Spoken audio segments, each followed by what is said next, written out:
Hi everyone, NFS ടുഡേയിലേക്ക് വീണ്ടും സ്വാഗതം. ഇന്ന് വളരെ എളുപ്പത്തിൽ ചെയ്തെടുക്കാൻ പറ്റുന്ന 1 പോട്ട് ചിക്കൻ റൈസിൻ്റെ റെസിപ്പി ആയിട്ടാണ് ഞാൻ എത്തിയിട്ടുള്ളത്. ബാച്ചിലേഴ്സിനും അതുപോലെ തന്നെ കൂടുതൽ സമയം കിച്ചണിൽ ചെലവഴിക്കാൻ പറ്റാത്ത ദിവസങ്ങളിലും തിരക്ക് പിടിച്ച ദിവസങ്ങളിലൊക്കെ പെട്ടെന്ന് ചെയ്തെടുക്കാൻ പറ്റുന്ന ഒരു ടേസ്റ്റി ആയിട്ടുള്ള റൈസാണ് ഇന്നത്തേത്. ഇതുവരെ സബ്സ്ക്രൈബ് ചെയ്യാതെയാണ് നിങ്ങൾ ഈ വീഡിയോ കാണുന്നതെങ്കിൽ ഒന്ന് സബ്സ്ക്രൈബ് ചെയ്യാനും എൻ്റെ ഒരു വീഡിയോയ്ക്ക് ലൈക്ക് അടിക്കാനും മറന്നു പോരുതേ. അപ്പോൾ പെട്ടെന്ന് തന്നെ നമുക്ക് വീഡിയോയിലേക്ക് കിടക്കാം. 1 പോട്ട് ചിക്കൻ റൈസ് തയ്യാറാക്കാനായിട്ട് ഞാനിവിടെ ചിക്കനാണ് എടുത്തിരിക്കുന്നത്. അപ്പോൾ ചിക്കനൊക്കെ നന്നായി കഴുകി വൃത്തിയാക്കി ഒരു ബൗളിലേക്ക് മാറ്റിയിട്ടുണ്ട്. കുറച്ച് വലിയ പീസായിട്ടാണ് കട്ട് ചെയ്തിരിക്കുന്നത്. ഇതുപോലെ വരഞ്ഞു കൊടുക്കുകയാണെങ്കിൽ പെട്ടെന്ന് തന്നെ മസാലയൊക്കെ പിടിക്കാൻ സഹായിക്കും. അപ്പോൾ നമുക്കൊന്ന് മാരിനേറ്റ് ചെയ്തെടുക്കാം. അതിനായിട്ട് ഒരു 2.5 ടീസ്പൂൺ മുളക് പൊടിയാണ് ഇവിടെ ചേർത്ത് കൊടുക്കുന്നത്. 1/2 ടീസ്പൂൺ മഞ്ഞൾപ്പൊടിയും കൂടി ചേർത്ത് കൊടുക്കാം. ഞാനിവിടെ 1.5 കിലോയിനടുത്ത് ചിക്കനാണ് എടുത്തിരിക്കുന്നത്. അതനുസരിച്ചാണ് മസാല ചേർത്ത് കൊടുക്കുന്നത്. അപ്പോൾ ആവശ്യം നോക്കി ചേർത്ത് കൊടുക്കുക. 1/4 ടീസ്പൂൺ ഗരം മസാലയും കൂടി ചേർത്ത് കൊടുക്കുന്നുണ്ട്. പിന്നെ ചിക്കനിലേക്ക് ആവശ്യമായിട്ടുള്ള ഉപ്പും കൂടി ചേർത്ത് കൊടുക്കാം.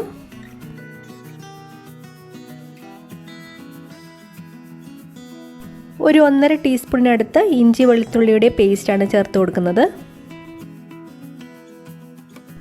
ഒരു 2 ടേബിൾ സ്പൂണിനടുത്ത് തൈര് ചേർത്ത് കൊടുക്കാം. അധികം പുളിയില്ലാത്ത തൈരാണ്. ഒരു ചെറുനാരങ്ങയുടെ നീരും കൂടി ഇതിലേക്ക് ചേർത്ത് കൊടുത്ത് നന്നായിട്ടൊന്ന് മിക്സ് ആക്കിയെടുക്കാം.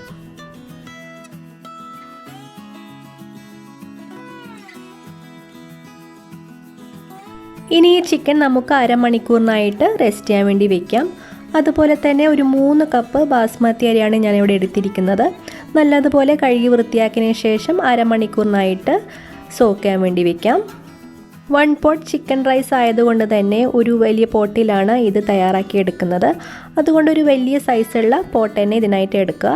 അപ്പോൾ ഇതിലേക്ക് ആവശ്യത്തിലുള്ള ഓയിൽ ചേർത്ത് കൊടുക്കാം. ചിക്കൻ ഒന്ന് ഫ്രൈ ചെയ്തെടുക്കാനായിട്ടുള്ള ഷാലോ ഫ്രൈ ചെയ്തെടുക്കാനായിട്ടുള്ള ആവശ്യത്തിന് ഓയിൽ ചേർത്ത് കൊടുക്കുക. അപ്പോൾ ചിക്കനൊക്കെ നമുക്കിതിലേക്ക് ചേർത്ത് കൊടുക്കാം.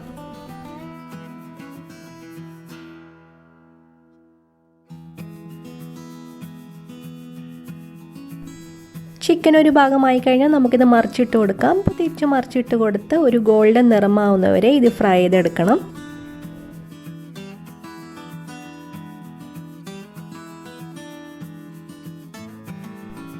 ചിക്കനൊക്കെ ഇവിടെ ഫ്രൈ ആയി വന്നിട്ടുണ്ട്. അപ്പോൾ ചിക്കനെ ഓയിലിൽ നിന്ന് മാറ്റാം.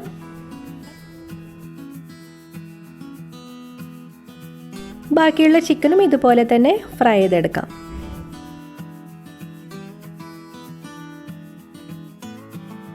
ഇപ്പോൾ ഫ്രൈ ചെയ്ത ചിക്കൻ്റെ ആ ഓയിൽ തന്നെയാണ് മസാലയും തയ്യാറാക്കി എടുക്കേണ്ടത്. അപ്പോൾ ഇതിലേക്ക് 1 ടേബിൾ സ്പൂൺ ബട്ടർ ചേർത്ത് കൊടുക്കുന്നുണ്ട്. ബട്ടറിന് പകരം ഗീ ആയാലും മതി. അപ്പോൾ ഇതിലേക്ക് നമുക്ക് കുറച്ച് ഗരം മസാലയൊക്കെ ചേർത്ത് കൊടുക്കാം. പട്ട, കറാമ്പൂ, ഏലക്കായ, അതുപോലെ വഴനയില അതൊക്കെയാണ് ചേർത്ത് കൊടുക്കുന്നത്.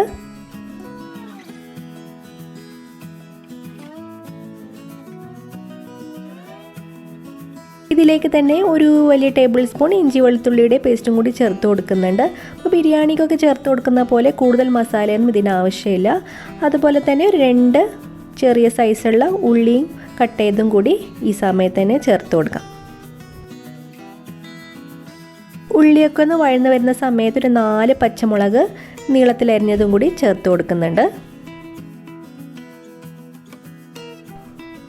ഒരു മീഡിയം സൈസുള്ള തക്കാളി ഇതുപോലെ മിക്സിയിൽ അരച്ചെടുത്തതാണ്. അതും കൂടി ഇതിലേക്ക് ചേർത്ത് കൊടുത്ത് പച്ചമുളക് മാറുന്നവരെ നന്നായിട്ടൊന്ന് സോട്ട് ചെയ്തെടുക്കാം.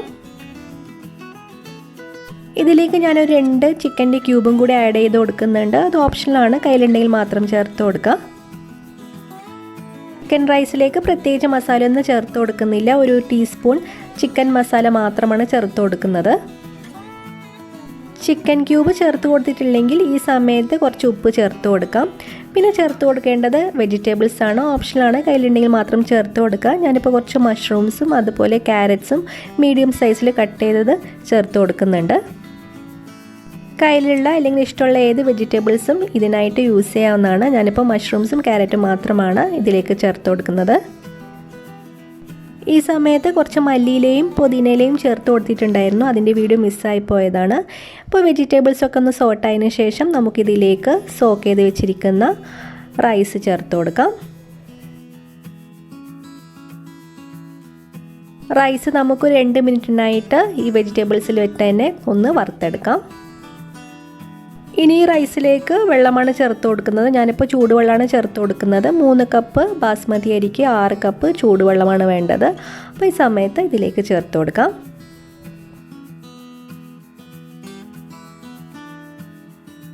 ഒരു ചെറുനാരങ്ങയുടെ നീരും കൂടി ചേർത്ത് കൊടുക്കുന്നുണ്ട്. പിന്നെ റൈസിലേക്ക് ആവശ്യമായിട്ടുള്ള ഉപ്പും നോക്കി ചേർത്ത് കൊടുക്കുക.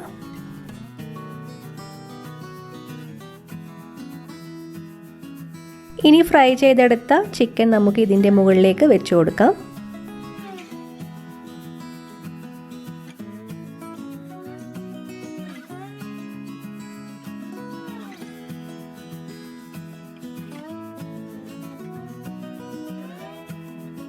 മുഴുവനായിട്ടുള്ള ചിക്കനും വെച്ച് കൊടുത്തതിന് ശേഷം ഈ റൈസ് ഒന്ന് കുക്കാവുന്ന വരെ അടച്ച് വേവിച്ചെടുക്കാം. ലോ ഫ്ലെയിമിൽ വെച്ച് റൈസ് കുക്കാവുന്നവരെ കുക്ക് ചെയ്തെടുക്കാം. അപ്പോൾ വെള്ളമൊക്കെ നന്നായി വറ്റി വന്നിട്ടുണ്ട്. ചെക്ക് ചെയ്ത് നോക്കാം. അപ്പോൾ റൈസൊക്കെ ഇവിടെ പെർഫെക്റ്റ് ആയിട്ട് കുക്കായിട്ടുണ്ട്. അപ്പോൾ നമ്മുടെ 1 പോട്ട് ചിക്കൻ റൈസ് ഇവിടെ റെഡി ആയിട്ടുണ്ട്. അപ്പോൾ ഈ റെസിപ്പി നിങ്ങൾ എന്തായാലും ഒന്ന് ട്രൈ ചെയ്ത് നോക്കുക. പെട്ടെന്ന് തയ്യാറാക്കി എടുക്കാൻ പറ്റുന്ന ഒരു റൈസാണ്. അതുപോലെ തന്നെ കഴിക്കാനും നല്ല ടേസ്റ്റാണ്. എന്തായാലും ട്രൈ ചെയ്ത് നോക്കി ഫീഡ്ബാക്കും കമൻസും ഒക്കെ എന്തായാലും അറിയിക്കുക. അതുപോലെ തന്നെ നിങ്ങളുടെ ഫ്രണ്ട്സും ഫാമിലിയായിട്ട് ഷെയർ ചെയ്യുക. അതുപോലെ തന്നെ എൻ്റെ ചാനൽ ആദ്യമായിട്ട് കാണുന്നവരാണെങ്കിൽ ഒന്ന് സബ്സ്ക്രൈബ് ചെയ്യാനും അതിനടുത്തുള്ള ബെല്ലൈക്കൺ കൂടി പ്രസ് ചെയ്യാനും മറക്കരുത്. ബെല്ലൈക്കൺ പ്രസ് ചെയ്യുമ്പോൾ ഓൾ എന്ന ഓപ്ഷൻ കൂടി പ്രസ് ചെയ്യുകയാണെങ്കിൽ ഞാനിടുന്ന എല്ലാ വീഡിയോസിൻ്റെയും നോട്ടിഫിക്കേഷൻ നിങ്ങൾക്ക് കിട്ടുന്നതായിരിക്കും. അപ്പോൾ ഇതുപോലത്തെ പുതിയ റെസിപ്പിയായിട്ട് ഈസി റെസിപ്പി ആയിട്ട് കാണാം. അതുവരേക്കും ബൈ.